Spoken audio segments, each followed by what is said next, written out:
What is going on, Chiefs Kingdom? Welcome back to another episode of the Kingdom Says. I am your host, as always, Garrett Williams. Tonight, I am joined by one Mr. Arrowhead Tom. How are you, Tom? You know what? I'm doing pretty well. I just hope that one day you're going to throw a curveball and you're going to introduce yourself as the host with the most, because you always say, I'm as always your host, and then introduce us. But I want to hear you hype yourself up. I might have to throw in some curveballs. New year, new us. We might have to mix Yeah, it up a little bit. we gotta keep our listeners on their toes. Man, it's always good to be here and to get to talk football, even if it's not the most exciting time or the most not the type of discussions we're used to having. Yeah. And I know we were talking about this a little bit before the show, and I just wanted to kind of peel back the curtain a little bit for those who stick with us and ride it out and listen. We obviously have been a little AWOL for a while. And not because we want to run and hide from the Chiefs doing poorly. That is more coincidental happenstance Yeah. than anything else. If you have been with us for a while, you've probably seen what my background used to look like. If I take this off, you'll see this is a whole new place. Whoa. And if you look over my shoulder here, there is a boot. Because sometimes when you're moving, you decide to, I think in solidarity with Patrick Mahomes, I just decided I would destroy my ankle. I know he just hurt his knee.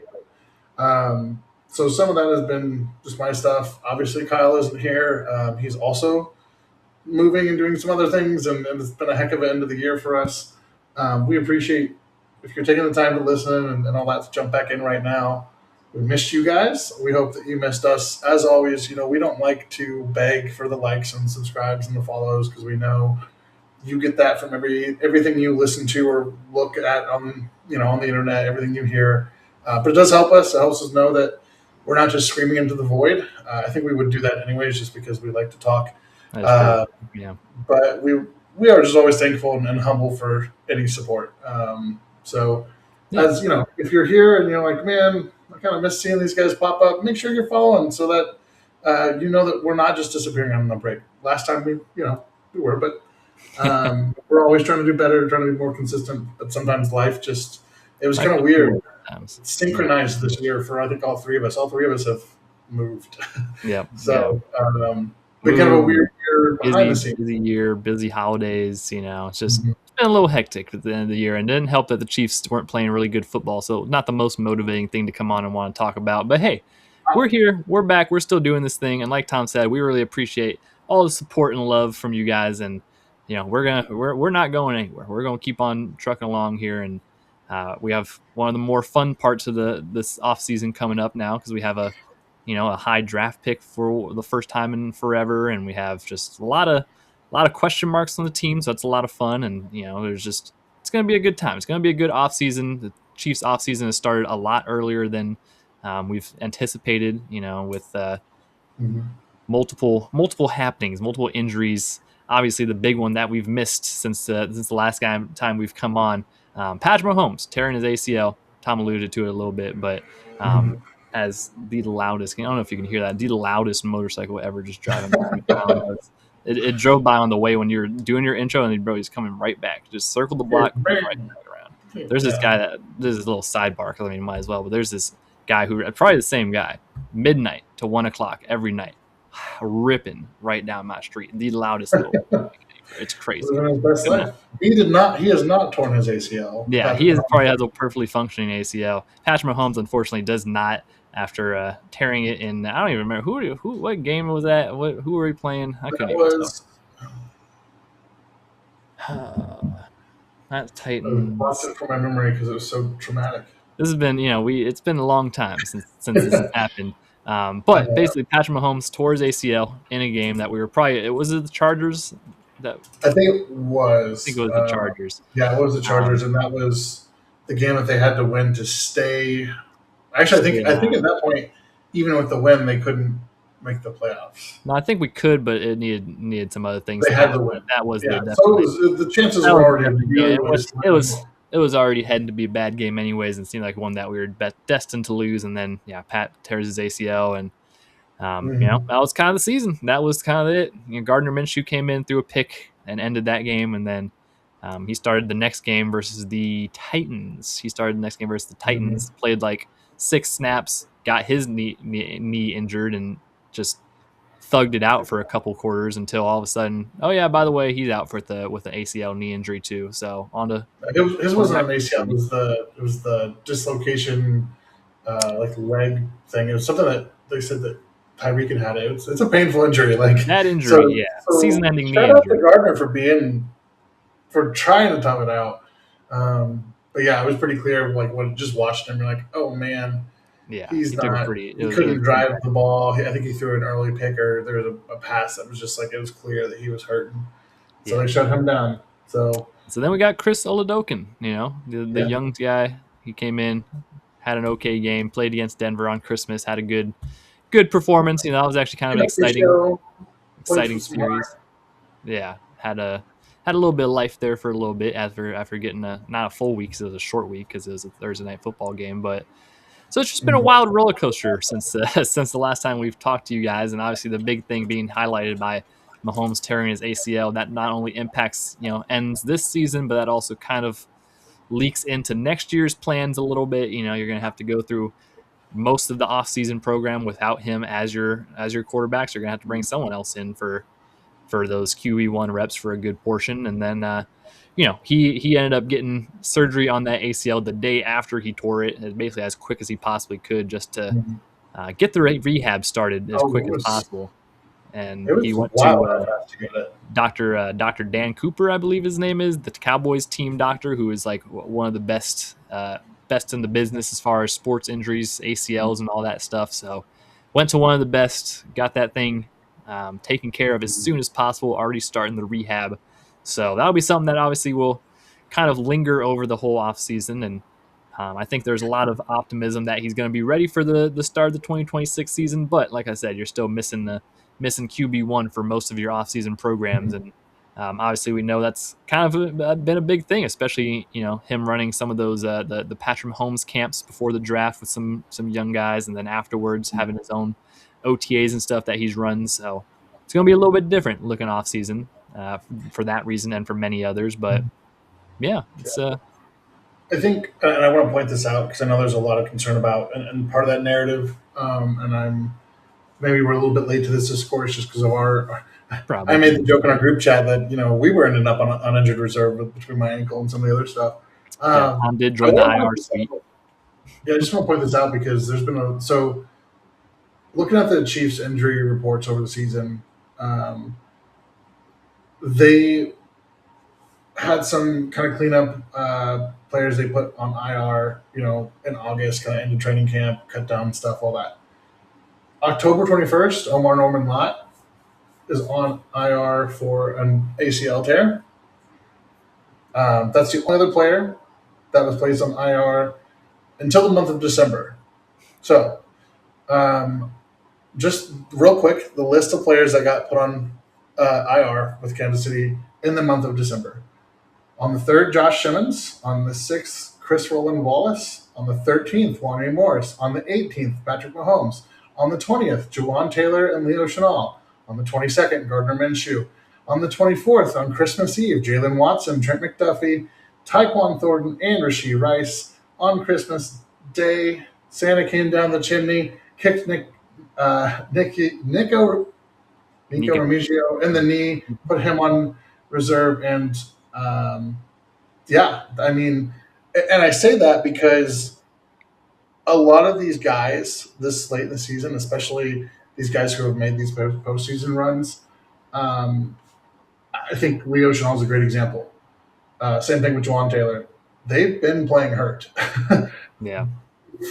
In theory, I think if, this is a team that if they had a playoff spot to play for, those guys would probably still be playing. They'd be toughing it out. Yeah. There is a little bit of a positive there in that the wear and tear on these guys' body is going to, they could start rehabbing those things earlier. Trent McDuffie's knee, Watson was on I think it was a groin strain. Remigio's knee. Like all those guys get to kind of catch their breath Yeah.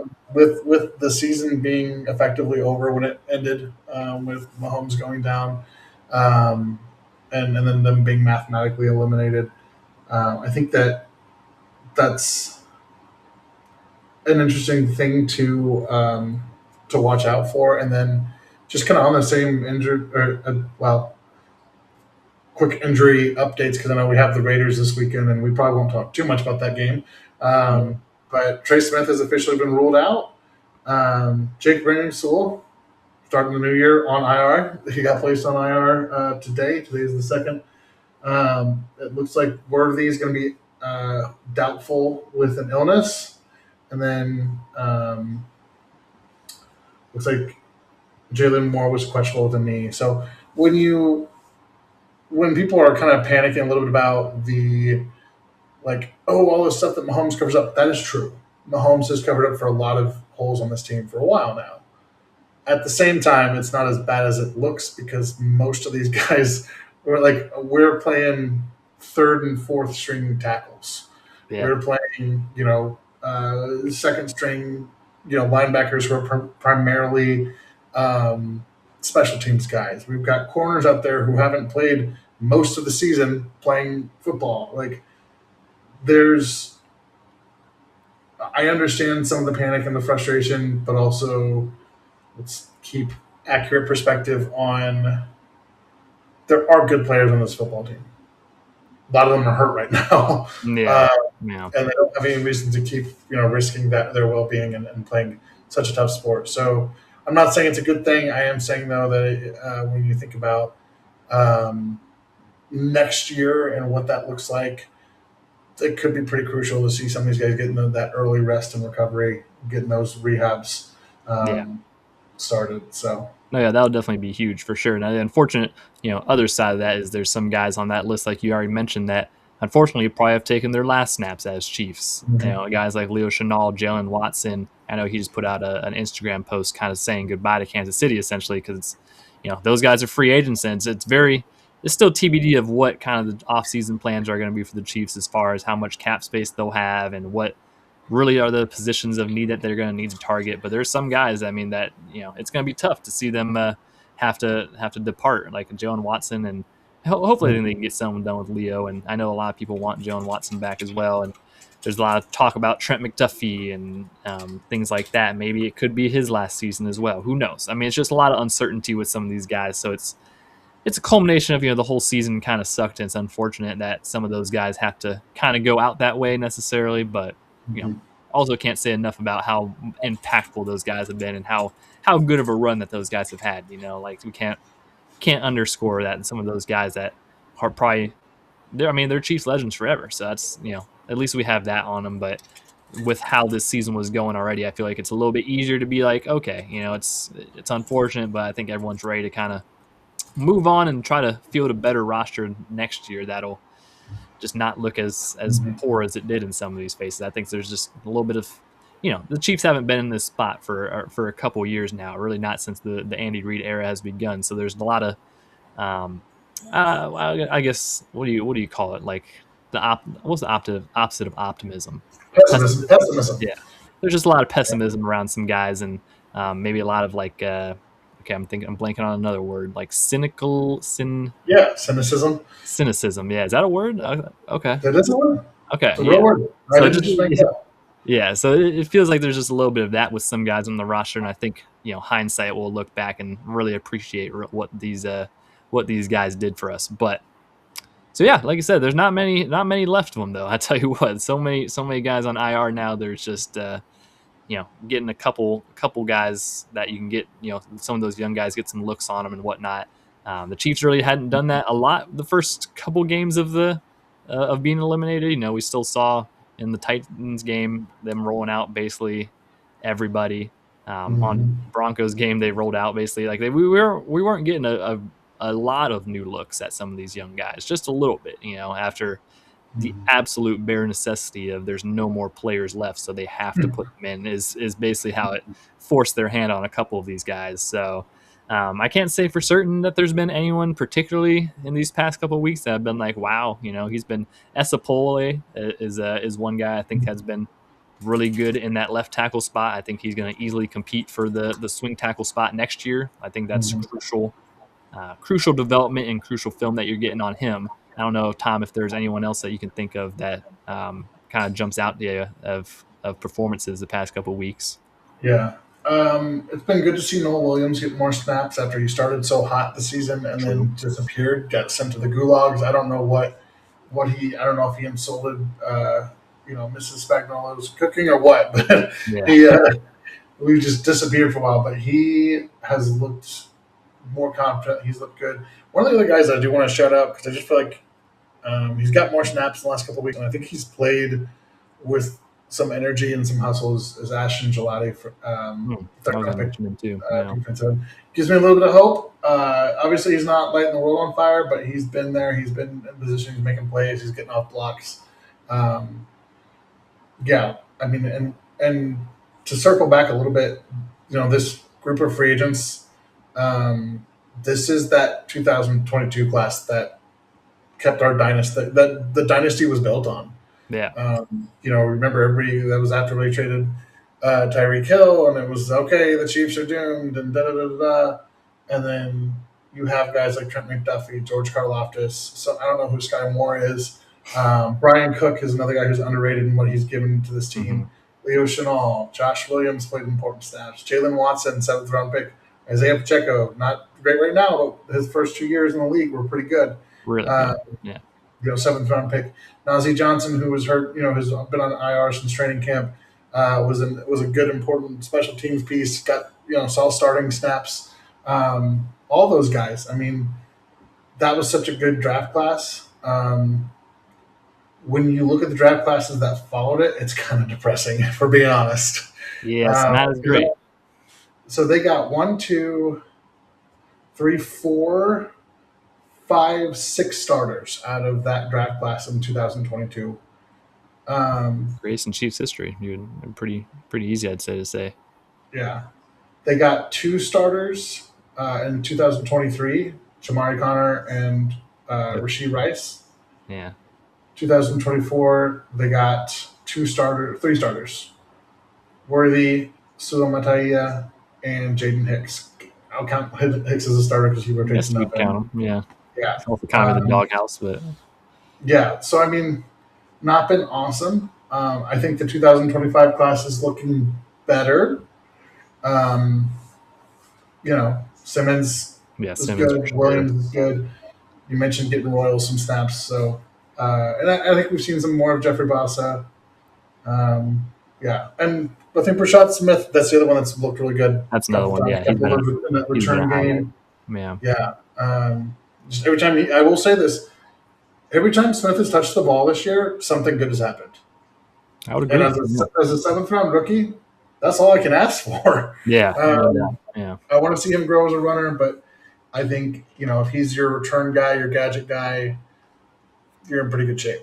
He had a lot of juice to the return game. I tell you what, we should have been rolling him out there a long time ago. I liked Nico, but boy, I mean, look at the difference between him and Burchard. It's kind of ridiculous. Dave Tobe's going to have some. There's going to be some tough conversation I think about Dave Tobe this offseason too. We'll see, but Yeah. yeah, overall, some of these young guys, it's been nice to get a good look at and kind of try to see what you have going on to next year because there's going to be so much turnover likely with the amount of free Mhm. agents that we have and the lack of cap space and just we'll end up seeing we'll see how it kind of shapes out, but and we'll go through each guy and kind of eventually give them their flowers and kind of Mhm. send them on their way, as you will, when free agency and whatnot rolls on. But um, yeah, it's just been the Chiefs season. It's not been a good one, but I think there's a lot of optimism that it's just a 1 year road bump.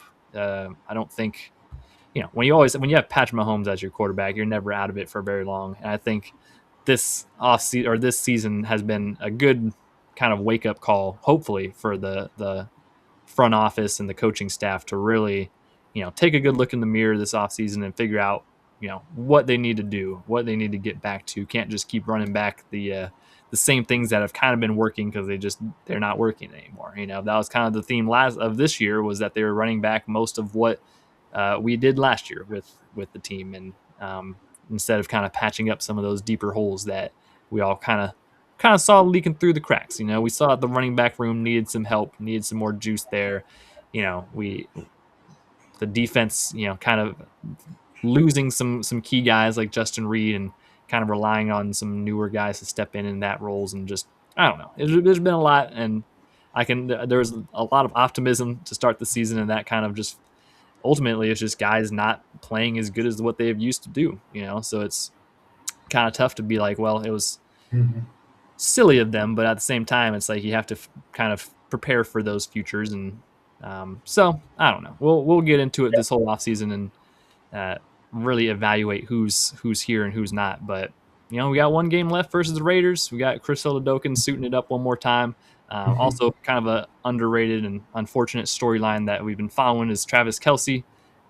Him running through these last couple games. There's been a lot of questions and comments to him and whatnot. A lot of interviews, like the interview with Tony Gonzalez he had on the Christmas Day game and stuff like that, where it seems like I would put my money that he's probably retiring, and it sucks because it's he has to go out playing these meaningless December games, which is tough. But so it's kind of been bittersweet to watch Trav go out there a couple of times. I know I got a little emotional watching him walk off the field last week, walking off the Arrowhead for potentially the final time, and he's got one more game potentially, and who knows? Some of his press conferences, he seems very undecided about it, but I just feel like it's almost inevitable. I know we talked about in the group chat that if he wanted to come back, the Chiefs would definitely have him. No questions asked. And I still think he's got some juice left in the tank, honestly, with the way that he's still playing. Like I think he could do it, but it's just a matter of will he. And yeah, that's kind of it. Going through the offseason with no quarterback it might make it even less fun to do. So I don't know. What are your thoughts, Tom, on Kelce probably potentially hanging it up? What I really respect, and Chris Jones kind of took this attitude too in his pregame interview during Christmas, is they could be, oh, what was us, all that. There are a handful of people who get to play NFL football. There are fewer of those people who get to start an NFL game, all that stuff. So I thought the way the team rallied around Chris Oladokun for his first start, I think Travis being Tom froze. up there. I'm back. You're back. Okay. I think Travis not wanting to be a distraction, not wanting to make it about him. There's going to be plenty of that when that decision is announced. Yeah. I think I'm with you in saying that I know it's not how he wants to go out, but there's also no guarantee. I don't like saying this out loud, but there's no guarantee that next year is going to be any better. Yeah. And I would say go out while you've got love for the game in your heart. Just like a lot of times, it's better be early than be late. And if he retires and then things are looking good this time next year, and maybe he wants to come hang out for the playoffs, I think he'd be welcome. That is always definitely a possibility with Travis. I would never rule that out, but he's got lots of opportunities in front of him. He's got gosh, when you think about it, a third-round pick out of Cincinnati, who is and where his path started. Mm-hmm. And Andy Reid's first draft class in Kansas City. There's a lot of reason to be sentimental, but I don't think if you got a time machine and found the biggest Travis Kelce fan in the world, who's maybe not related to him, and you told them, hey, he's going to be retiring with 3 Super Bowl rings, with as strong a case as anybody, to be the greatest ever at his position. He's going to hold multiple titles and records. With the only 2 names on those lists being Travis Kelce and Jerry Rice. He's going to be beloved by his community, He's going to be dating freaking engaged to Taylor Engaged Swift, too. and Yeah. not just engaged, but beloved by the Swifties. Um, I don't. They whoever you were. It's like in a movie. If you were that time, you're going back in that time machine. They wouldn't believe you. No. They'd be like, "No, not a thing." Scout is in disbelief. I don't know if you Scout guys. didn't even believe you. You're right. Yeah. He says, "All right, I just brought him back in from going potty, but he either wants attention from my brother or wants to go back outside. One of the two. But that is not a problem either way for me. He's not barking at me right now, so I'll take it." Yeah. Yeah. It's a good way to put it. And rarely do people ever get to kind of go out on their storybook ending. That's always kind of the thing. They always chase the perfect ending of lifting the Super Bowl and kind of retiring that way. I know obviously he has a good example with his brother Jason, who tried to do the same thing. Essentially, he lost the Super Bowl and then tried to run it back one more time and ended up, they at least made it back to the playoffs. But Mhm. either way, it's very rare for people to get the perfect send off that they're hoping for. But he's got all the opportunities in the world. He could literally do whatever he wanted to post football in any capacity for the game. He could coach, he could broadcast, commentate, he could do whatever. He's just, the sky is the limit for him. He could be an actor, he could do so much more, right? And while you're still, like you said, have love for the game, and you're still, happy and healthy, and you newly engaged, about to marry Taylor Swift, like, just go enjoy life, brother. I get it, and I would welcome him back with open arms for sure. I would Mhm. 100% welcome him back, but I would 100% understand that he's good. His interview with Tony Gonzalez on Christmas, that was like, even Tony was like what else do you have? What else is there? You literally have all the records now, like all. Mhm. So it's like, Yeah. you done good, kid. It's been a good run, and it just sucks that it has to end in kind of unfortunate, meaningless fashion. But hey, such is life sometimes, and we'll definitely give him all the flowers possible when that time does come. But like you said, it's been nice that he's kind of tried to take himself as not a distraction, as much as he can. Try to remove him from the spotlight for now, and let the young guys have their moment. And yeah, Mhm. he could have barely easily made it all about him with the amount of other relevant news coming out of the Chiefs at the moment. There's not much, there's not much going on for the Chiefs right now. So that's Mhm.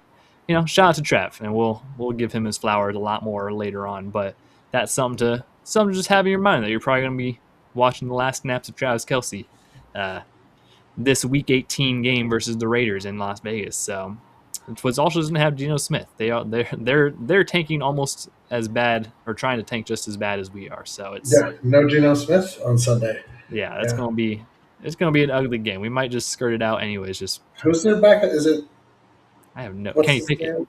right? It's Kenny Pickett, right? Yes. Kenny Pickett versus Chris Oladokun.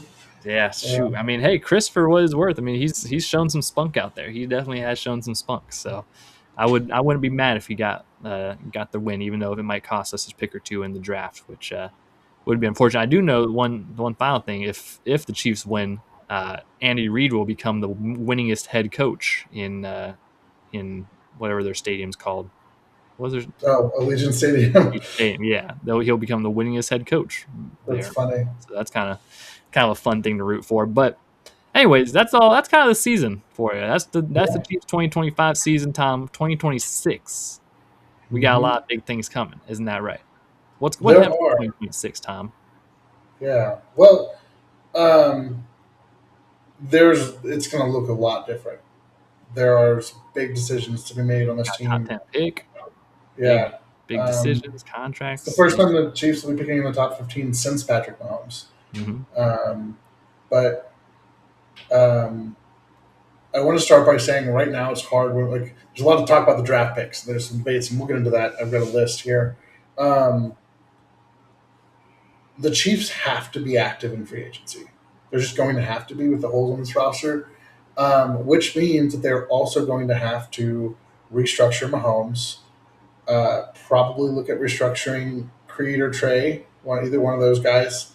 Um, you're probably moving on from Jawan Taylor. You are probably moving on from Drew Tranquil. You are probably moving on from Christian Fulton. That's a huge loss. But there's and Mike Dana. Those are the guys who like cap wise. You move Yeah. on from them, and you can make some money. Up here, um, I am in my head. I'm planning on them hopefully having about 30 million of in cap to play with. That'd be Um, horrible. there are a lot of conversations about Trent McDuffie and trading him, and I normally don't like to speculate on that this early, but I'm just going to be honest. After the Sauce Gardner deal, after some of the other deals, like I love Trent as a player. I do. I would love to keep him. You cannot pay Trent McDuffie $30 million plus a year with the other contracts on this team. Chris Jones True. is part of that equation.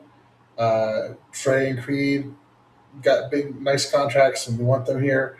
Obviously, Pat's deal is big, but we've got a ton of big name contracts, and until Chris Jones retires or is no longer a Chief, um, they have got to hit on some bargain pieces in free agency.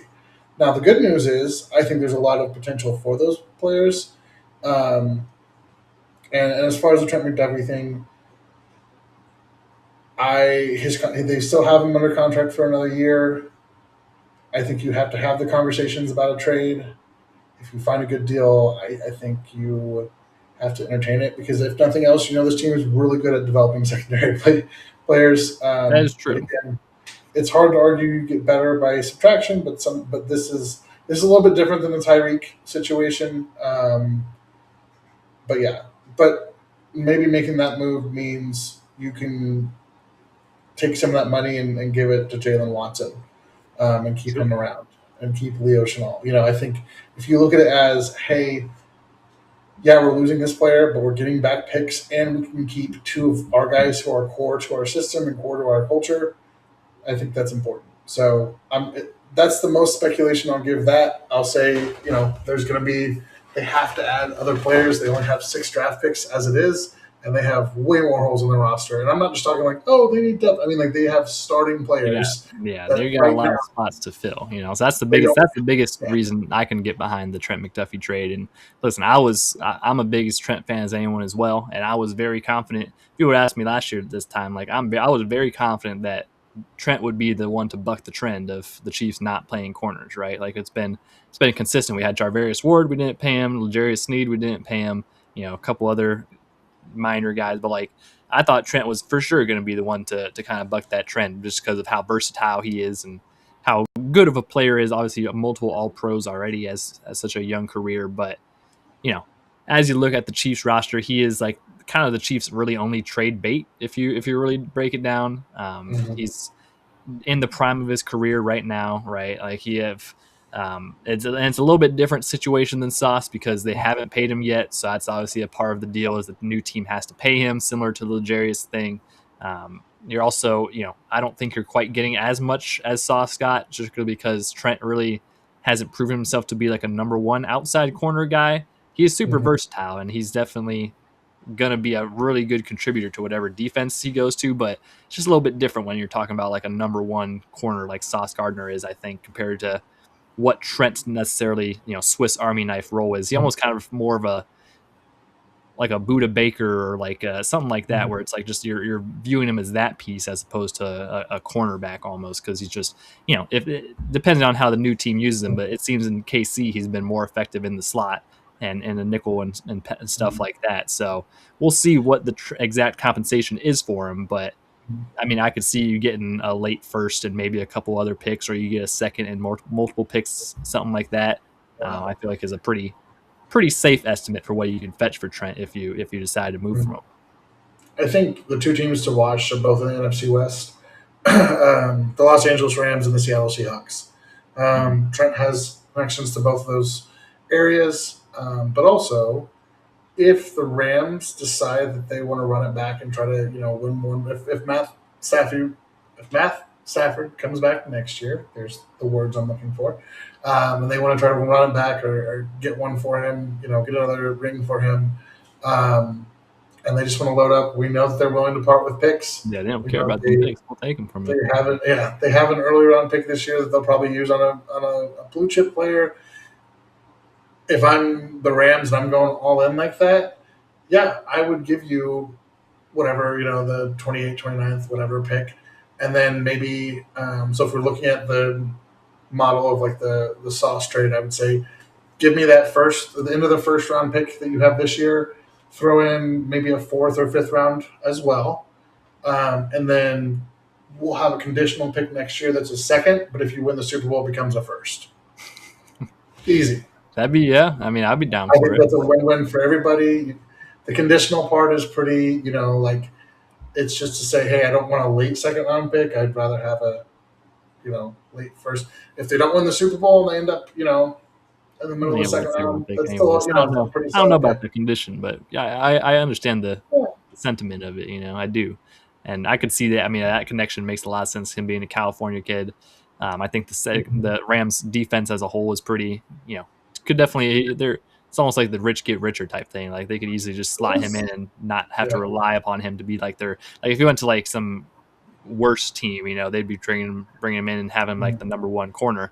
If you go to a team like the Rams or something, like he can kind of just slot in as one of those dudes, and kind of Yeah.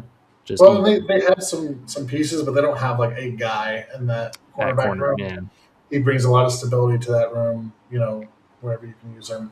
It makes a lot of sense. I'm trying to remember the team that did a conditional.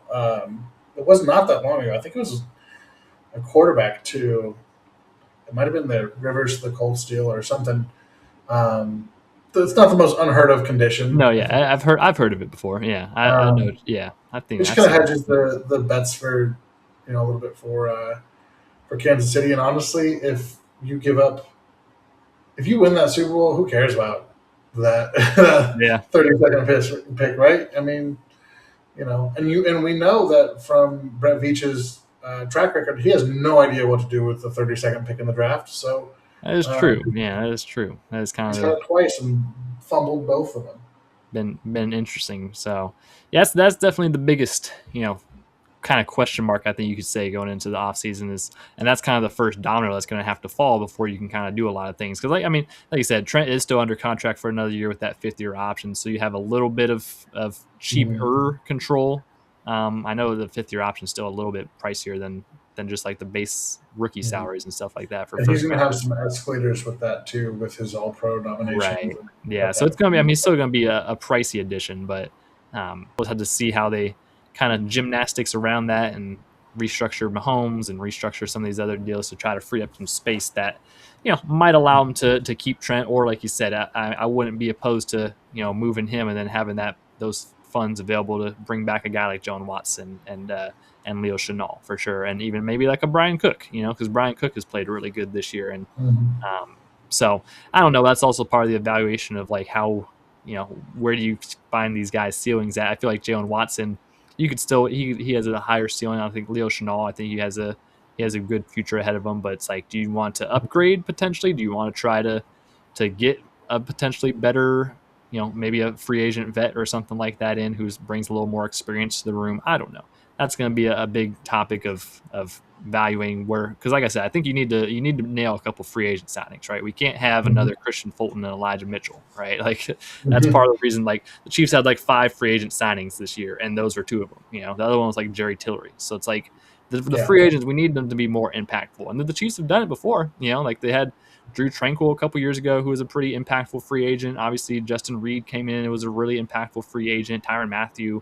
Like there's been a lot of guys who have came in and been impactful, but when you're at such a crossroads like this where you have a lot of these holes, like you can't be missing on these free agent picks as much as you can't miss on the draft picks, you can't miss on the free agent signings either, because Elijah Mitchell and Christian Fulton were essentially forbid us from having maybe more talent at the running back room or more backup at the cornerback room, or not allowing Noel Williams and Rashard Smith to kind of shine even more. So Yeah. you got to hit those ones as well. I think I mentioned like going bargain bin hunting. Um, it is going to be a little bit of threading a needle, you know, threading a needle in the sense that there's a lot of additions you need to make. There's a lot of starters you're replacing. Brett Veach has never cared about compensatory picks, but to give you perspective, I would guess that Jalen Watson's going to get paid enough to fetch a third or fourth round comp pick. I'm going to I'd say guess so, yeah. that Brian Cook is probably going to be a fourth or fifth. I would guess Leo Chenal will be probably in that same range, just contract and play wise. There's a couple other guys that we mentioned. I don't know if I Pacheco could might see be them in the bringing seventh. back Najee Johnson on a cheap little deal. Yeah, so there's there's that factor of it. If you go and find some cheap hits, um, but yeah, I think there's just you have to replace bodies. Yeah, and you don't have a lot of draft capital as it stands. This team on opening day in 2000 for the 2026 season is going to look a lot different, and It's gonna look I weird. think Yeah. in some ways that's a good thing because you mentioned the free agent signings. Honestly, part of the problem is the Chiefs just kept trying to run it back with guys that weren't working. Hollywood Derek Brown has been Notch. a fun addition to this team as a person. He's not lived up to his signing. No. Charles Omenihu is a guy that I've loved since he was in college. You said it early on in the season. I remember that was one of the first conversations we were all having. Yep. He's not worth it. He's not been worth it. And there were conversations about him wanting a long term deal and getting to pay top 20 whatever money. Um, Not worth it. Bringing back some of those guys just to run it back and try again. I think the Chiefs went to the well one too many times with the guys that they had, and we need to start fresh. We need to go find Agreed. Yeah. the next, Drew Tranquil and that kind of thing. So, Yeah. um, Yeah. In some ways, it's exciting. You're right, because it's like you can see a lot more. Like they're going to be forced to kind of have a lot more fresh faces. Hopefully they're forced to kind of finally give up the Derek Nottie experiment and just try to move on and get some different bodies in there. And I think mhm, there's a lot of comfortability that they've sought after. They're trying to find mhm, guys who they're very comfortable with, who they feel like their ceilings or their floors are really are higher and whatnot. But that only works one too many times until mhm, you kind of, like you said, the well has run dry on those guys, and you need to do something to kind of reinvigorate and add some fresh juice to this team, because there's much, especially after the run that these guys have on. Like it's been talked about in sports forever. Like it's hard to wake up and train the same and do all that stuff when you're sleeping in silk sheets, and you've had the amount of success that these guys have had the past few years. Like they might just not be as hungry as they once were in the start of their terms and stuff. And I get it, and like it's totally understandable. But then that's why you bring in fresh guys to relight that fire, and mhm. um, get the guys rolling again. So that's just there wasn't, especially if you just look at like one of my least favorite things this year was just watching the sidelines. And every time like the sideline, like when they showed the sidelines on the cameras, like it was just no juice whatsoever, no energy, just a lot of like everyone very stunned and shocked, because that's Mhm. like that's what they came into this year fully expecting that all this stuff was just going to work again. So they were very shocked, everyone was, when it's like, oh, we can't just do the same thing that we've been doing and we got run over in the Super Bowl with, and that's just not going to work anymore. Like, I don't know how it was that surprising to them, but that's genuinely what they thought, was that they had. I mean, and that's not even like just speculation. Like Nate Taylor talked about it I think he was on Only Mhm. Weird Games, or he wrote an article about it or something. Like the Chiefs were very blindsided by the fact that all this. All of them running it back with the same guys didn't end up working. They thought Isaiah Pacheco was going to be their RB1 and be back to his old self. They thought Hollywood Brown and the combo of them and Worthy and Rice, there was going to be a really hit combo. And just some of these maneuvers, that's like, man, hindsight, they did not hit on many of them, and that reflected on how the sidelines kind of felt. So I'm hopeful. I'm definitely excited to get some fresh faces in here and just try to kind of see if there's some different things that we can start to look for, and that's going to be part of this early draft look of prospects that you have. I know, Tom, you have a whole list and whatnot. Maybe we look at some guys that we might not expect to kind of be a typical Chiefs draft pick. I know there's a couple guys in the draft process I'm very excited about that I'm going to be Mhm. um, you know definitely in favor of, but they're not typical Chiefs picks. So it's, we'll see if they continue the trend or if they continue or if they decide to break it. If they decide to maybe look in a different avenue. I will say I think that the quote typical Chiefs picks is changing a little bit. I think Veach is learning. Omar Norman Lott and I'm sorry, Ashton Gelati is a better example than Omar, but Gelati's got short arms. Yeah, shorter. Yeah, yeah. Um, he's got shorter arms than what um, most Spagnolo ends have right. had. And then I have, this is an interesting class of defensive ends and of players. I've got a list of what I did. The latest we'll pick is 12.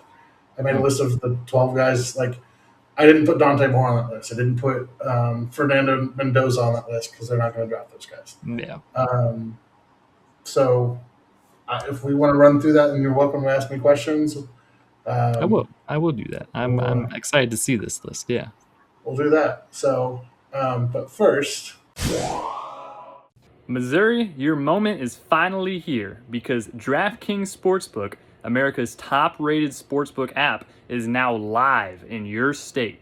Now you can make every game more exciting with same-game parlays, money lines, props, and even more.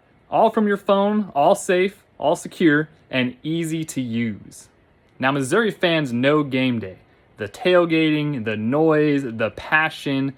Now, with DraftKings Sportsbook, you can bring that same energy to every game, every touchdown, and every win. And right now, new Missouri customers can bet just $5 and get $300 in bonus bets instantly. No waiting, no nonsense, just pure action powered by America's top-rated sportsbook app. Download the DraftKings Sportsbook app and use code KingdomSays. New Missouri customers bet just $5 and get $300 instantly in bonus bets. That's code KingdomSays. The crown is yours in partnership with DraftKings Sportsbook. All right, Tom. What are your top 12 prospects? What do you got for us? Who do you have? Yeah, so like you said, I do this just because the latest Chiefs will pick is going to be 12, assuming they don't trade out of their pick. These are the guys that I'm looking at. I will tell you that some of these guys will make sense. Some of these guys are going to go, what the hell? And I'll explain my thought process here. What is most important for the Chiefs in this draft is that they hit. Yeah. They cannot afford he'll be good in a season or two player in the first round. Nope. They cannot afford to have a second round pick who flames out. They can't afford to have a third round pick who isn't a contributor. They have to hit a double on everything in the first 100 picks that they have, or every pick in the first top 100 that they have. So some of these players I am valuing just based on like true talent, not even necessarily positional stuff. We'll get to the big controversial one when we start, but I'm going to give you my top 5, and they should be names you know. Arvell Reese, the linebacker edge hybrid out of Ohio State, he's number 1. If for some reason he's there at the Chiefs pick, run it in. Run that card in. You'll probably break Tyreek Hill's combine or Xavier Worthy's combine record. Yeah. That's how fast you should be moving. Number 2, another Ohio State player, Carnell Tate. I think he is. We'll talk about that. I really enjoy Tate. I think he is something different than what the Chiefs have. I think he plays on the boundary. I think he plays really hard. I've really enjoyed learning about the kid and the person that Tate is. And he's easy to root for. I think he has the makeup to be a all-pro level player. Number 3, this one's going to be controversial. Keldrick Falk, the defensive end out of Auburn. Don't come at me with your box score stats. Oh, he doesn't have that many sacks. Okay, yeah, sure. David Bailey has more sacks, but look at who those sacks are against. Look at how he got those sacks. It's not the same. Keldrick Falk is 20 years old. He's a bull in a china shop. He's got more bend than what people give him credit for. He's been asked to line up from all the way from the nose tackle to the 9. So let me rephrase that. I always hate it when people try to sound smarter than what like we're just chill. So when I say a nose tackle position, that's what they call a zero tech. That is head up over the center. A 9 or a wide 9 is when you are outside of the tackle. So outside the tackle, outside shoulder. So it's a wide 9. But a lot of his snaps came in that like kind of 4 eyes, so inside the tackle shoulder. Normally, your defensive ends are going to play in a 5 or a 7, so either head up on the defensive end or just outside the tackle shoulder. Playing that 4 eye is more of like a kind of a halfway between defensive end and defensive tackle spot. Yeah. He's pretty spagsy, isn't he? What? He's pretty spagsy length. He is pretty spagsy in that sense, but that's not why I put him here.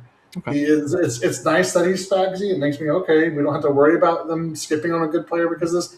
I think he's genuinely a good player. Yeah. I know. I know he's the top player on a couple of different people's boards. I think he's going to blow up the combine and probably end up being out of reach.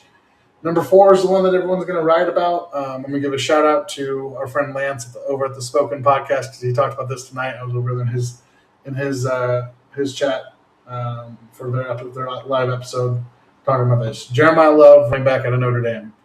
And I'm going to read you the 5th one. So another Ohio State player. By the way, I hate Ohio State, so this is painful for me. Caleb Downs out of Ohio State. That's the safety. Yeah. Both of those guys are blue chip prospects. Both those guys, when I look at the field of prospects, and you tell me who are going to be the all pros, who are going to be the best at their position, 3 years from now, it's these guys, right? Yeah. Caleb Downs is a complete player.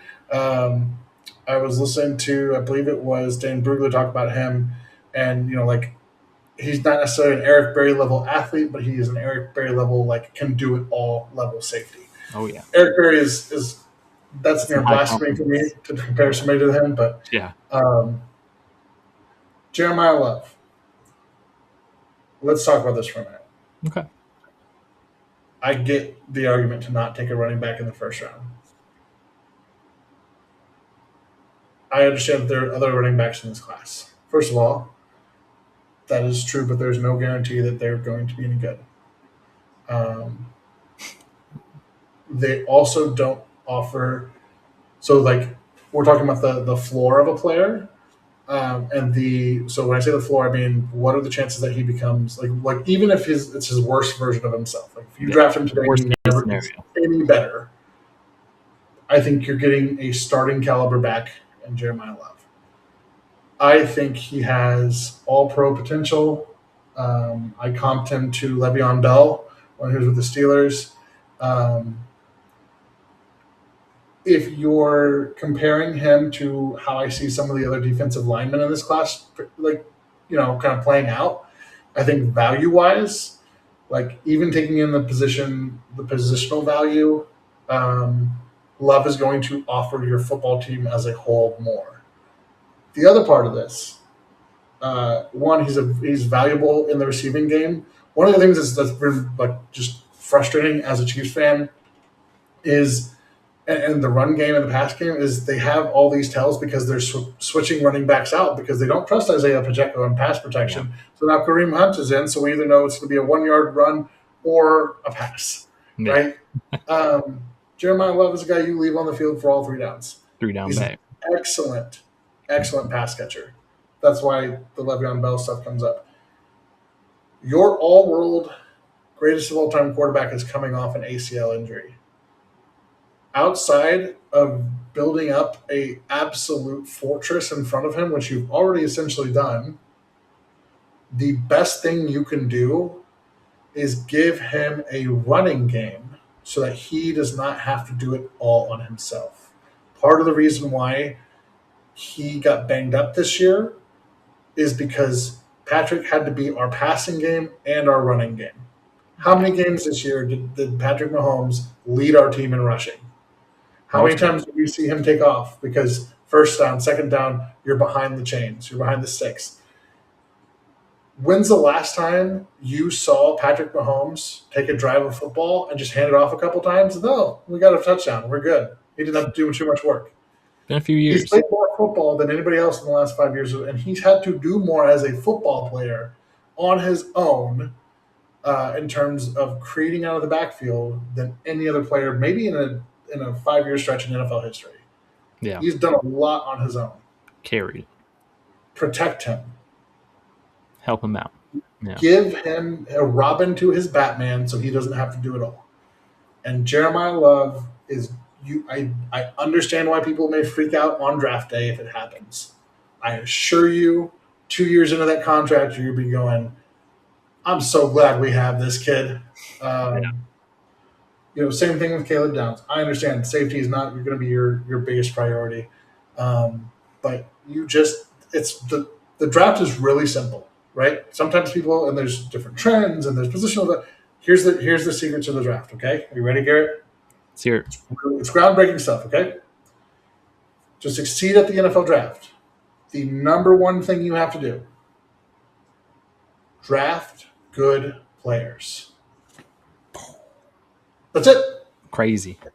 Crazy revolution right draft there. Good players. Draft good players. Caleb Downs. Yeah. Draft the good players. Don't make it hard. Just draft good players. So now Reese won't be there. Tate, I would give it a 50-50 chance. Falk, I'd give it a 25% chance. Jeremiah Love, I would say there's a 75% chance he's going to be there. Caleb Downs, I would say there's a 75% chance he's going to be there. Right? They're going to get looked at side-eyed because of their positional value. The next chunk of players, this is where it's going to get weird. Ruben Bain, defensive tackle out of Miami. I don't know about that, Tom. I don't know about that. Peter Woods, defensive tackle, Clemson. It's crazy. It's crazy to put Bain and Woods both as a defensive tackle. There's like a 70-pound difference. How big of a difference is there? I mean, it seems like a Francis Mauigoa, offensive tackle out of Miami. Spencer Fano, offensive tackle out of Utah. Number 10 is David Bailey, defensive end out of Texas. David Bailey, yeah, a good one. Ruben Bain is 6'3", 275 pounds, 280 pounds. That'll be is he confirmed. That 270. Okay. He is here's who Ruben Bain is to me. Elijah Cansey. I don't know if I see that. I just don't know if I see that. So here's the thing. I understand the defensive end thing, and maybe and I will also acknowledge, this is maybe true for David Bailey as well. With both these guys, I'm so focused on this that my body is vibrating. The camera's fine. I'm actually vibrating with this conversation. They finally let me talk about the draft. Yeah. Here's the thing with Bain. You are looking at the initial reports, and this could be wrong, and I could be overstating how much it affects his actual play. They're reporting that the initial reports are that he has sub 31-inch arms. Mm-hmm. That would be short arms. That would be a short arm length if you were playing cornerback. To give you another point of reference, if the last measurement I saw is accurate, Ruben Bain's arms are 1 inch longer than Trent McDuffie. Than his arms, not him as a whole person. Mm-hmm. That would be a different conversation. Yeah. I love Ruben Bain as a player. I think he's got the juice. I think he plays hard. I think he does everything you want him to do. I'm not betting against him in that sense. But as a prospect, you're looking at if you look up the number of defensive ends who were successful with shorter than 31-inch arms, I'm not sure there's anybody on that list. So what did Melvin Ingram have? That's the one comp I've seen that I've liked a lot. He had 31.5-inch arms, so 31, close, yeah. You know. So Elijah Cansey, 30 and 5/8 inch, right? Kalijah is a defensive tackle-ish. He's 6'1", 280, so he's a little bit thicker. Not as I not as just tall, yeah. yeah, I just think that um, like I just think that there is it's a gamble. It's a gamble to take a player, no matter how much you love him, and no matter how much I might say, like, yeah, he can play ball, and I think he will play ball. I I think he think would too. I think it's going to be limited by that factor. I really do, and I don't I'm know. not saying I just it's never there's not a precedent for it. We could, Yeah, I hear you. I could be wrong, and he could be the outlier, like Aaron Donald esque outlier, Hmm. but I just don't know, especially on the outside where the tackle's arms are typically longer, how Yeah, much that's going to work. Love him as a player. If if his arms were 2.5 inches longer, he'd be probably right. He'd probably be above Jeremiah Love. But I can't. If our goal is to take good players and find the beat take good like players. contributors and not roll the dice on players who could have a fatal flaw, for lack of a better words, that's just where I'm at with Bane. I'm I hear not you saying though. he's going to be a I bad do hear player. you. I, I'm I saying that's a flag Yeah, for I me. hear you completely, and I get it. And trust me, I fully understand it that there's not a lot of precedent for it. This is going to be a guy for me. I think it's going to be the most polarizing guy this whole offseason. That I'm going to probably be one of the lone people on this pod banging the drum for him. Um, the first sentence you said, Tom, take good players. Ruben Mm-hmm. Bain is a hell of a player. All right, and Mm-hmm. I've seen some people say like, I don't care how short his arms are. He could have no arms with the amount of bend that this guy has, with the amount of power that this guy has. I think it's a no-brainer. Personally, I think this is something, and this is exactly the player I was referring to when I first introduced this, where I said, hey, maybe the Chiefs might buck the trend a little bit. Maybe they might change their habits of who they draft, of what the typical Chiefs pick is. I think there's nobody better who encapsulates that than Ruben Bain. I think he's going to be a stud is a mellow way to put it. I think he might be one of the good ones that we look back and be like, man, he is an absolute game wrecker in every sense. And I mean, his tape is. I can't see his how long his arms are on tape. I can tell you what I do see though is one of the best get offs I've ever seen of a prospect. I mean, this dude is flying off the ball. He's like the bizarro world version of FAU. Like he is so quick getting off the ball. He is so powerful. He's so fast. He's so bendy. This guy got bend. I know Spags doesn't like bend, Tom. I know he doesn't. But bro, this guy's got bend so much. I don't matter. It doesn't matter how long his arms are because he's getting underneath the guy immediately. This is a guy that, and we're gonna talk about him a lot. And I really haven't even fully dove into his tape to appreciate how much I like him. I've only seen a couple of games of his, including that game versus Ohio State, the past whatever bowl game it was, where he just absolutely wreaked havoc. He had a rep where it's not even the pass game because the run game he's a factor in it too. He had a rep. He just completely walked back Ohio State's left tackle and got a tackle while one arm bulldozing the tackle, the other arm tackling the running back. It was one of the more impressive plays I've seen this year from a college player. We're going to talk about it endlessly throughout the whole process, and his testing is going to be maybe the most anticipating testing of a prospect we've seen recently. Like whatever his arms measure and all the different stats that come out. Um, it's just one of those things for me. I think I'm gonna be pretty bought into the Bane train for a pretty long time here, and all the advanced statistics are going to tell you one thing: that certain arm length or size or shape or all the projection or the projectiles. He might be a little weird in some of those instances. I tell you, it doesn't matter to me. This is going to be the one prospect I think it doesn't matter to me. I think he's going to be an absolute stud, a game wrecker in this league for a long time, and he's just got it. And when you have a top pick like what the Chiefs have, and and this is going to be debated as well of what the Chiefs should do with this pick. I would love to add a running back like Jeremiah Love. I'd love to add a stud at safety, and I'm gonna be like 7 different ways throughout this whole offseason, right? I'm gonna be here, I'm gonna be there, I'm gonna be down for whatever position. Especially it all matters of what they do in free agency and all that stuff. But when it comes down to it, after having watched that abysmal pass rush all year, Tom, adding Ruben Bain would be like it'd be like adding Mentos to a Coke bottle. It'd be electric, I think, and I think it's a recipe for success if the Chiefs decide to do that. I want to clarify one little thing because I'm not. It is not that there aren't NFL players who have had short arms that have been successful at the edge position. I'm digging through right now. I'm going through. I'm looking at Elvis Dumerville's I looked up his arms. measurements. Yeah, he was Elvis 32 5/8. Elvis yeah, he was 5'11", Yeah, short guy. which He is had wild. decently long But arms. 32, almost 33-inch arms, right? Yeah. Ashton Gelati. Mm-hmm. I mentioned that as kind of that same conversation of, hey, maybe we are bucking some of those trends.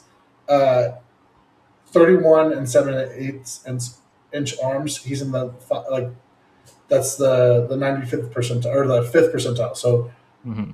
if you took all the players, he'd be in the bottom 5%. 5'5", yeah. I'm looking right now. We're not talking about his arms are shorter than ideal. This is my statement. I cannot find a defensive end who has arms that are under 30 inch or 31 inches long that has been an impactful NFL player. There are some defensive tackles. There are some hybrid players. I just saw that Kobe Turner has that. He's at the Rams, but he was like a 5th-round pick. I am not telling you that Bain is a bad player. I'm not telling you that he's going to be a bust. I'm telling you that the outlier, you have to be so convinced, and he might be that player that can convince you. He might be the outlier. Yeah, I mean, this is like I'll say it this way: if you remember before the days before Russell Wilson, the idea of drafting a quarterback who was under 6 foot just was a deal breaker every time, Yeah. right? Nobody had done it before. Nobody had been successful. That's the type of like statistical outlier you're looking at when you talk about Ruben Bain and his arm length. I'm talking. I cannot find somebody. Let me look real quick what his last official or rumored report was 30.75 inches. So, yeah, and I've heard somebody somewhere in the rumor mill said that his arms might even be under 30 inches. Right now, again, that's and here's the other piece of that like we won't know until the combine. Um, and it's going to sound like kind of silly, but you can have a long wingspan and short arms. Like it's all about leverage and that type of thing. I'm just saying that is the prohibitive factor for me to keeping like from being able to say, yeah, Bain is blue chip, right? Like he is a red chip with a star next to it because it's entirely dependent on that measurable. I still think he's a good player. I wouldn't be upset with him. If the Chiefs took him, I just know, but there's just risk there. There's more risk there with that one piece of data because no one has ever done it before. Right. Maybe he's the first.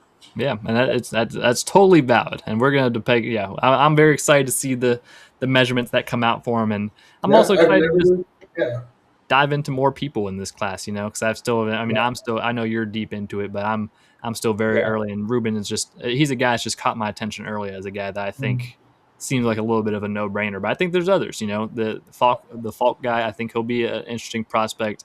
I know David Bailey is an interesting guy as well that I've kind of been hit or miss on. I don't torque that like he just like he has this leverage and he has these power moves that just like he just gets football. When you talk about like people who get the position, like it seems like David Bailey, he gets the position of like being a defensive end, and like you said, like the leverage, the moves, the hands, all of that stuff. Like he's not the most flashy guy either. I saw people really hating on his aesthetic, saying he might have the worst college football player aesthetic ever. Because he just goes out there literally and just no accessories, no anything. He doesn't wear gloves. He doesn't have socks. He just shorts and the jersey, and he just goes out there and wreaks havoc. And I respect it. I kind of respect that though, because I'm gonna be real. Sometimes people will go out there with all that stuff on because they don't like. I'm gonna get bruised. Like there's when you're playing against somebody who's just out there in the bare minimum to just play football. It's a little intimidating. You're like, It is, yeah. no Just out there gloves, with no his wraps, no hands, nothing. no gloves or Yeah, anything. Like, man, this guy's kind of a uh, psycho. It's yeah. it's like I 13 degrees outside, and he's just out here, no sleeves, no nothing. Yeah, I need to go back and dig a little bit deeper into Bailey. I might. So Peter Woods is on my list at 7. Peter Woods is a I guy. might I don't be. know. I feel like I I, haven't been impressed with Peter Woods. I don't know. this year has been like for all of Clemson, it's just been a disaster. TJ Yeah, Parker is the other guy on that line who I really liked going into the year, and it's like they didn't have bad years, but it but didn't. I don't know. they didn't have better years than they did last year, and their whole team, like their team as a whole, took a step back. There's a couple of guys like that.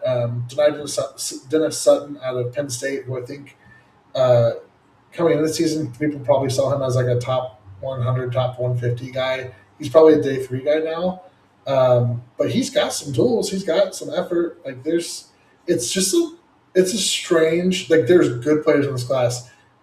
It's going to be one of those classes where 3 or 4 years from now, we're going to look back at the defensive ends and go, "How did that guy go over this guy?" Right?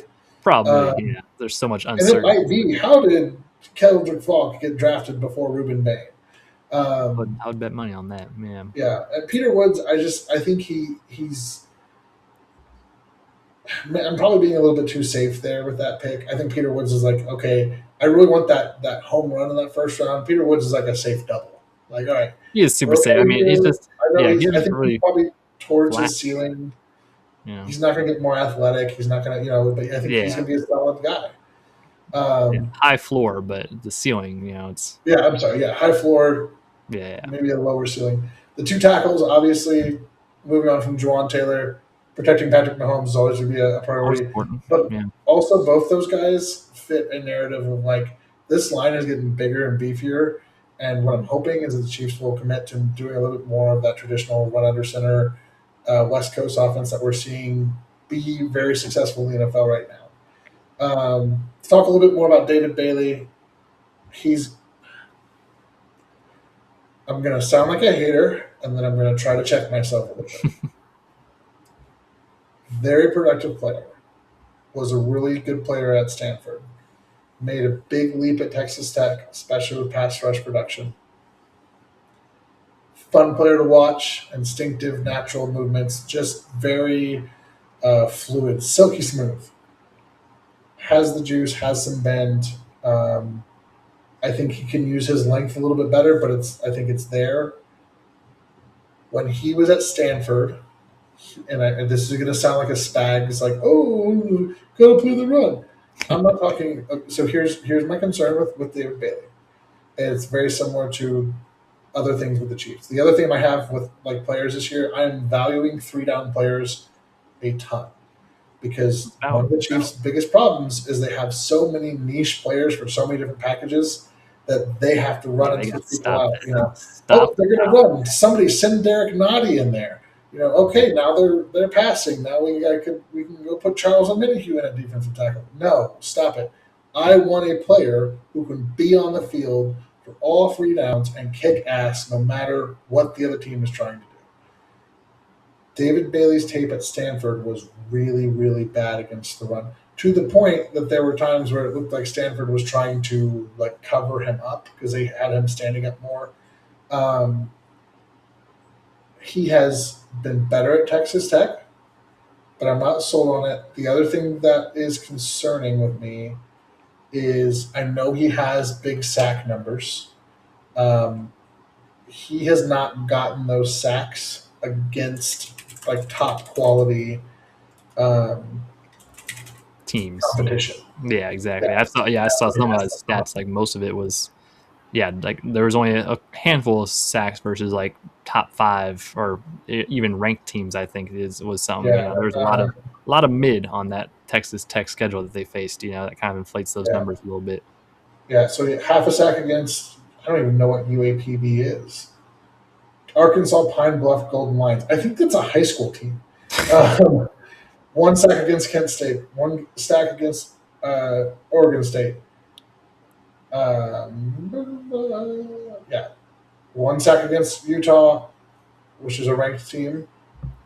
And so that's that. I need to go back and maybe watch that Utah tape. That'd be He some got good some film to watch with tackles. those 2 tackles. Yeah. Yeah, for real. Houston 2 sacks, Kansas 2 sacks, Arizona State 2 sacks. Those guys don't have anybody on Buddy. the Yeah. offensive line. Nothing against Oklahoma State, one against K State, one against BYU, who's another ranked team, and they usually have some pretty good tackles. True. One against UCF, and then I'm sorry, I'm looking at the wrong call. One against UCF, and then one against BYU again in the. Or he actually got a sack against BYU in the. That would have been their bowl game. Did they play? Bowl game. Didn't they Did they play? play BYU twice? I don't know. I know they played Oregon in the bowl game and got blown out in one of their bowl games. But That's weird. I might need to go double check this. He did get a sack against Oregon. yeah, he had a decent game against Oregon, even Yeah. though the rest of their team didn't. So I might be looking at him a little too harshly. I don't know if you Just are though. because- I don't know. From my trying- initial impression, all the kind of criticisms and fears you have about Ruben Bain, I almost had the same thing about David Bailey. He's the one I don't feel like he has enough. Like I don't know when I look at Ruben Bain, I'm like this guy has like raw talent, raw skill that's like through the roof. Yeah. That's going to transcend the measurables. Whereas David Bailey, it just feels like he doesn't quite have those insane kind of talent and skill potentially that's like just natural, and he also doesn't have like as insane of measurables as like a Kendrick Falk or whatever, so it's like he almost kind of feels like the tweener, where it's like I don't know how, like you said, the run defense, especially for the Chiefs, I don't know how big of a fit it is. It's question marks if is he going to be more of a hand in the dirt player, or are you going to stand him up as an outside linebacker? I feel like that's a big question mark for him. I mean, he's the one that I feel like there's more question marks for me as far as what the translatable aspects, I guess you could say, to the pros that he'll have. Yeah. And to give I have Ruben Bain ahead of David Bailey on this list, and that's fair. probably how it will stay. It's true. I think to me, David Bailey is a guy who should go in the first round, but probably the second half of the first round, not the first half. He's getting a little bit of a bump because he has some flashy numbers at a productive position. Real quick, 2 more spots, and then we'll, thanks for letting me talk about the draft for so long. We've been gone for a little while. I figured we can have a long Yeah. one. I cheated a little bit for number 11 because there's 2 guys, and one of them hasn't declared, I think, officially. But they're both young, like both players I need to get some more eyes on. But I think my initial, just kind of scouting with my ears. So Caleb Banks out of Florida, and then Amari Washington out of Oregon. Both are defensive tackles. Washington really intrigues me because he's one of those younger players. He may go back, depending on how the playoffs, play out. But he has had some really high flashes. Obviously, he's he won't be 21 until training camp. He's a young kid. His flashes are awesome. His areas where he's needs to improve, there's some work to be done. But he has all the physical tools to do that. Caleb Banks, big dude. He's got some juice. Hard to move off the spot. It's been a minute since I have to pull up my notes, but he's just not a nose tackle in the sense of he's just gonna be fat and stuff to run, but he is just strong and doesn't give up a lot of ground. And then I think he's got a little bit more pass rush than people give him credit for. And then the last one on my list, number 12, the guy who I could live with it and it could work out, but probably one of the riskier ones, Jordan Tyson, the wide receiver at Arizona State. Love the player, awesome player, energizing, competitive, skills, wide receiver 1 type talent. Hurt too much for me. I said jokingly earlier, if you miss Sammy Watkins, I've got good news. He is. He has, ACL, MCL history, collarbone injuries, hamstring injuries. Just has had some type of pretty significant injury that's caused him to miss time almost every year that he's been in college. Absolute stud when he's on the field, but not a good combination there. Obviously, the Chiefs check him out medically and don't have those concerns. It's awesome, but having a guy who's only available for 4 to 6 games a season is not going to cut it for that first round pick. So he's there Yeah, purely because his talent is that good, but I won't pretend that, like, I don't know. He's at the bottom of that list for a reason, but I hear you. um, Yeah, and we I wouldn't probably be won't. I But wouldn't be too upset about it. I mean, wide receiver is a little bit of a premium, you might say, at that point, but it depends on kind of who's left and whatnot. Also, I mean, if we're talking wide receiver, I got to shout out my guy Makai Lemon as another top receiver prospect who wasn't very injured in college. He's a clean bill yeah, of health. So I just saying. I probably should. You know what? I think I would probably take Lemon over Tyson. I think Lemon offers a lot of similar value to what Rasheed Rice does and some of the other players that we had. Um, I do love Makai Lemon. I take Kind it of like back. You're pretty good. right. Yeah. Jordan Tyson's out. Makai Lemon's in. He's been like the one significantly good player for USC this year, so I can Yeah, appreciate him. He kind of has some JSN vibes to me when I watch his game. You know, he's got a little bit yeah, of that. yeah. So gotta shout Um, out him because obviously was it the Bolitnikoff is the wide receiver award? Yeah, he won it. I know he won it. So he won the yeah, wide no, receiver award. So I do love man. Makai Lemon is fun. He yeah, is also one that, like, I would be a little surprised if he's there. I think yeah. he's I gonna. mean, I think he's gonna blow up the process. I think teams are gonna love him. I think he's gonna Um, yeah, I think he's gonna nail the combine and all that. Yeah, and he's I think he's got. gonna rise up the boards for sure. He's a dog. I think it was his tape against, was it Iowa. It was one of those. Yeah, it was Iowa. He had a catch that was just like, yeah, put it on Sports Center, He top has some 10. reliable hands. He would easily have the best hands on the Chiefs immediately. Yeah. So So Makai Lemon would be another one. Um, he's listed at 5'11", 195. If he hits those measurements, I would be it's not too bad, you know. twice as happy. Um, but yeah, I I do love me some Makai Lemon. So sorry, Jordan Tyson, cut me out.